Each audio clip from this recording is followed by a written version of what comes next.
बिस्मिल्लाहिर्रहमानिर्रहीम। आज हमने पढ़ना है मुकद्दमा, और मुकदमे के अंदर ये किताब का तारुफ करवाएंगे कि इस किताब के अंदर किस तरतीब से चीज़ों को बयान किया जाएगा। मुकदमे के अंदर किताब का क्या होगा, तारुफ होगा कि किस तरीके से, किस तरतीब से चीज़ों को बयान किया जाएगा।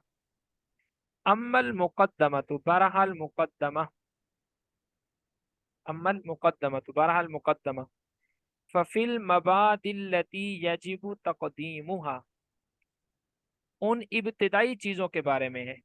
अल मबादी इब्तिदाई चीज़ें, फफिल मबादी, फी का माना में, और अल मबादी इब्तिदाई। बहरहाल मुकद्दमा उन इब्तिदाई चीज़ों के बारे में है। अल्लती यजिबु तक़दीमुहा, जिनको पहले जिक्र करना। तक़दीम का माना क्या है, पहले जिक्र करना। अल्लती का माना जिनको, जिनको पहले जिक्र करना। यजिबु जरूरी है, जिनको पहले जिक्र करना जरूरी है। मुकद्दमा उन इब्तिदाई चीज़ों के बारे में है कि जिनको पहले जिक्र करना जरूरी है। लितवक्कुफिल मसाइल अलैहा, इसलिए कि मसाइल मौकूफ है इन चीज़ों पर, यानी जो नहव के मसाइल हैं वो इन इब्तदाई चीज़ों को समझे बगैर समझ में नहीं आते। वफ़ीहा फुसूल सलासत, और इसमें 3 फसलें हैं। फ़फ़ीहा फुसूल सलासत, इसमें कितनी फसलें हैं, 3 फसलें। फिर तर्जमा देख रहे हैं। अम्मल मुकद्दमा तो बहरहाल मुकद्दमा, फ़फ़िल मबादिल्लती, या उन इब्तदाई चीज़ों के बारे में है। अल्लती जिनको, तक़दीमुहा पहले जिक्र करना, याजिबु जरूरी है। लितवक्कुफिल मसाइली, इसलिए कि मसाइल का समझना मौकूफ है, अलैहा इन पर। वफ़ीहा फुसूल सलासत, और इसमें 3 फसलें आएंगी। नंबर 1 फसलुन, पहली फसल। अन्नहवु, सबसे पहले नहव की तारीफ बयान फरमा रहे हैं।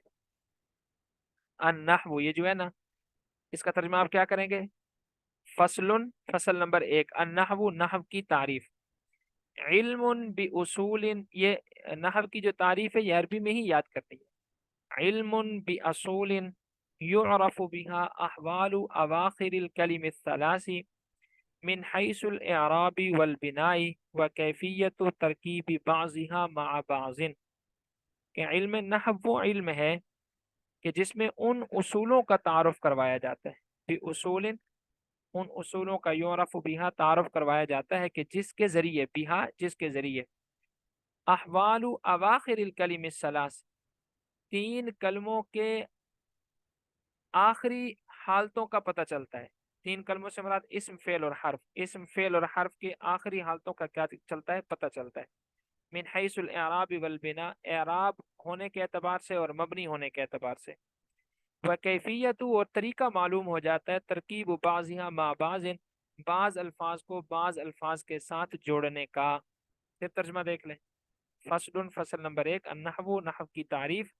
इल्मुन बि उसूलिन युरफु बिहा, ऐसा इल्म है कि जिसमें ऐसे उसूल बयान किए जाते हैं कि जिन उसूलों से मालूम किया जाता है अहवालु अवाखिरिल कलिम सलास, 3 कलमों के आखिर की हालतों को। मिन हैसुल इराब वल बिना, मोरब और मबनी होने के एतबार से।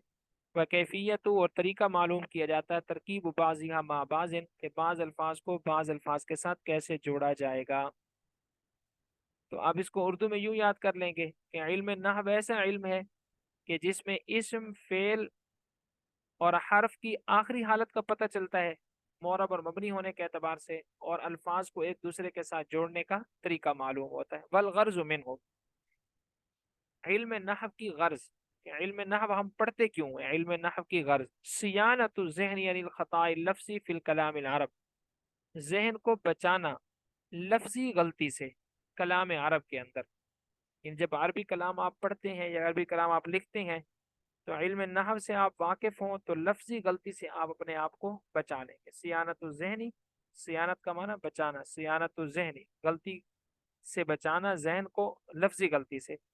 फी कलाम अरबी, कलाम अरब में। तो इल्म नहव की तारीफ, सबसे पहले मुकदमा, उसमें तारुफ बयान किया कि इब्तदाई चीज़ें बयान की जाएंगी कि जिन पर मसाइल का समझना मौकूफ़ है। फिर इल्म नहव की तारीफ हो गई।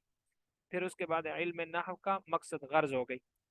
व मौज़ूउहु, इल्म नहव का मौजू, इल्म नहव का मौजू 2 चीज़ें, अल कलिमतु वल कलाम, कलिमा और कलाम। موضوع سے مراد ہوتا ہے وہ چیز جس سے متعلق اس علم میں بحث کی جاتی ہے، ڈسکشن کی جاتی ہے۔ تو علم نحو کے اندر جو بحث کی جاتی ہے، ڈسکشن کی جاتی ہے، وہ کلمہ اور کلام سے متعلق کی جاتی ہے۔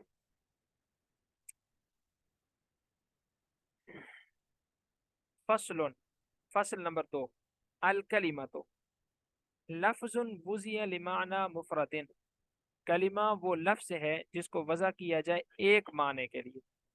کلمہ وہ لفظ ہے کہ جس کو ایک معنی کے لیے ذکر کیا جاتا ہے، ایک معنی کے لیے وضع کیا جاتا ہے۔ یہ کلمے کی تعریف ہو گئی۔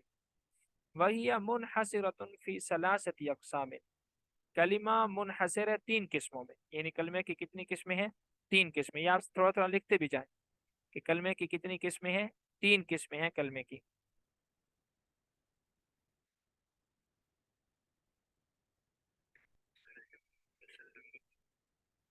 جی آگے نا، فصل نمبر 2، الکلمۃ لفظ وضع لمعنی مفرد، کلمہ وہ لفظ ہے کہ جس کو وضع کیا جائے ایک معنی کے لیے۔ وَهِيَ مُنْحَصِرَةٌ فِي ثَلَاثَةِ أَقْسَامٍ، اور وہ منحصر ہوتا ہے تین قسموں کے اندر، اسم و فعل و حرف، اسم، فعل اور حرف، یعنی اس کی تین قسمیں ہیں کلمے کی، اسم، فعل اور حرف۔ بالکل آسان ہے۔ لِأَنَّهَا، بس لِأَنَّهَا سے کل پڑھیں گے، یہاں تک آپ کر لیں۔ اب آپ نے خلاصہ اس کا یاد کرنا ہے۔ سب سے پہلے مقدمے کے اندر کون سی چیزیں بیان کی جائیں گی؟ وہ ابتدائی چیزیں کہ جن پر دوسرے مسائل کا سمجھنا موقوف ہے۔ پھر اس کے بعد آپ نے پڑھ لیا کہ مقدمے کے اندر تین فصلیں آئیں گی۔ فصل نمبر 1 کے اندر آپ نے پڑھا، پھر فصل نمبر 2 کے اندر آپ نے پڑھا، پھر اسی طرح آپ نے پڑھا فصل نمبر 1 کے اندر علم نحو کی تعریف، اس کی غرض اور اس کا موضوع۔ علم نحو کی تعریف کیا ہے؟ کہ وہ علم کہ جس کے ذریعے سے ہمیں اسم، فعل، حرف کی آخری حالت کا پتہ چلتا ہے، اور کلمات کو ایک دوسرے کے ساتھ جوڑنے کا طریقہ بھی معلوم ہوتا ہے۔ اور علم نحو کا موضوع کلمہ اور کلام ہے۔ پھر ہم نے پڑھا فصل نمبر 2 کے اندر کلمے کی تعریف، کہ کلمہ وہ اکیلا لفظ ہے جو ایک معنی بتائے۔ پھر اس کی قسمیں پڑھی کہ اس کی تین قسمیں، اسم، فعل اور حرف۔ جی یہاں تک سمجھ میں آ گیا الحمدللہ۔